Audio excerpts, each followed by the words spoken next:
Hello, welcome back to Plumbing College. Today I'm going to teach you how to do a semi-Passover bend, but this time when it's clip distance, which is 25 millimeters. So we're passing over the pipe above.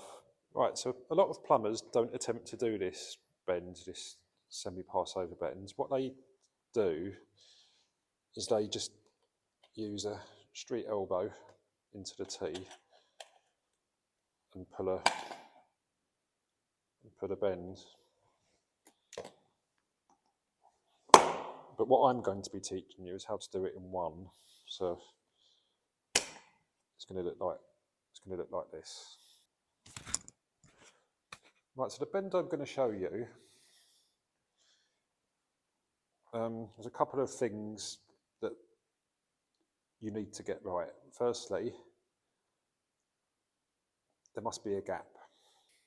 So there's a gap. So the two pipes must never touch. Okay, that's the first condition. And the second condition, this pipe must go in enough without the bend starting, so you get a good soldered joint. So to do this bend, on your pipe bender, you would need to know where the 60-degree angle is. And it's always good to have in your pipe bender this marked permanently anyway, because it's useful for lots and lots of bends. If you haven't got this mark already, let me quickly show you how to mark it on your pipe bender.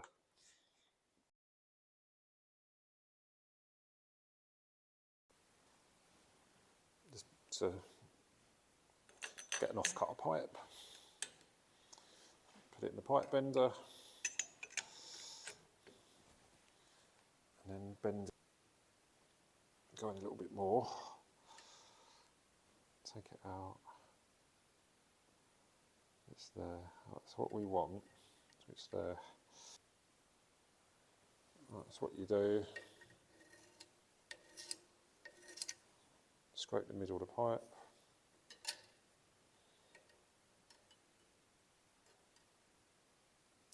And with a pen,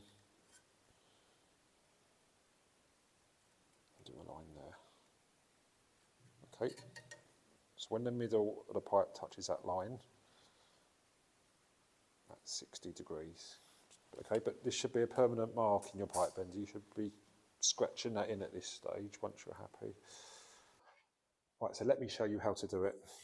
Okay, so put your pipe in the pipe bender, in case you want the edge of it just touching the edge of the stop. Right, so we're going to bend this to 60, but just a little bit more, 60 degrees. So the middle of the pipe is there, but we're going to go a little bit more for this. But the 60 degrees was just a guide, so we're going to do it just a bit more. So about there, just a guesstimate. Okay, so we've gone, that was a 60 mark, we've just gone a little bit more, like that. And then take the pipe out the bender, like this. Put the pipe back into the bender, but we want it, what we then do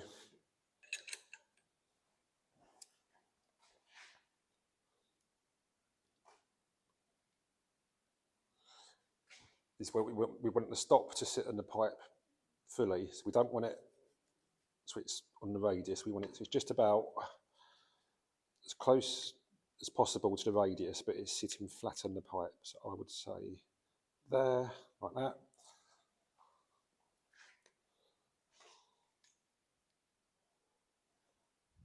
All right, and what we then do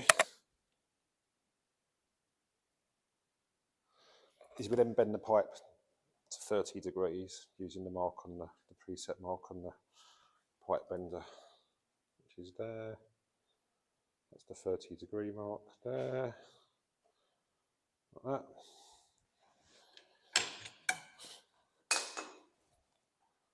Take it out, that's what we've done so far. What we do, right, so we need to cut this pipe just to the right length now. So what we can do, just pull that aside for a minute, push this all in, and we can line up. We can line it up there like that. We can line it up, which is there, and then do a mark there.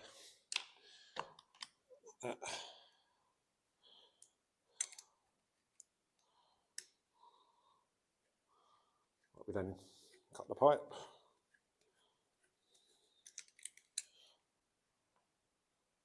Right, then put it all in. Have a look. Right. Right, the key thing is, folks, is when you push it all in, there needs to be a gap.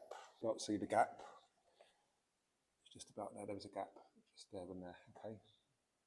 There's a gap there. So that is 25 mil. So let's compare. Right. So with the cheating method, there's an extra fitting needed with an extra cost. Whereas this, there's no fitting.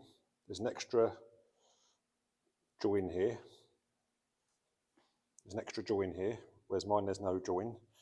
And also the resistance, when water travels through here, it's got to go up there and around there, and around there. A lot of resistance, whereas mine, there's less resistance. And mine's cheaper, because you haven't got to buy a fitting. And mine looks nicer than that. The only disadvantage is, like my one, it's just a little bit bigger, but I mean there's not much in it. Now you know how to pull a semi-Passover bends to pass over double clips. It's your turn to do it.